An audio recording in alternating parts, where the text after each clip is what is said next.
उत्तर प्रदेश गोरखपूरच्या प्रिपायच हांगासरल्यान एका तरणाट्याक एटीएसाच्या पथकान टेरर फंडिंगाच्या दुबावावयल्यान उखल्ला। हे तरणाट्या कडल्यान गोंयचें नांव आयलां।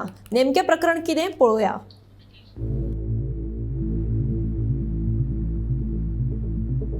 टेरर फंडिंगाचे दुबावावेल्यान एटीएसाच्या पथकान एका तरणाट्याक गोरखपूर प्रिपायच हांगासरल्यान उखल्ला।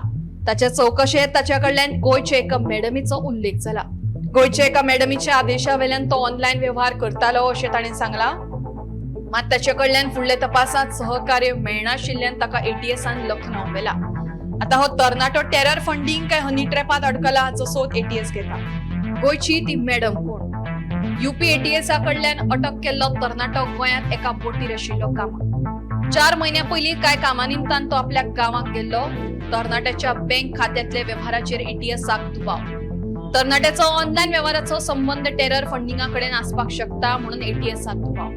मुळावे चौकशेंत ते तरणाट्या कडल्यान गोंयचे मॅडमीचो उल्लेख। आता हे मॅडमीचे दिकेन एटीएसाचो तपास सुरू। तरणाटो टेरर फंडिंग करतालो काय हनी ट्रॅपात अडकलो हाचो एटीएस करता तपास। Bureau report, Gomantak TV.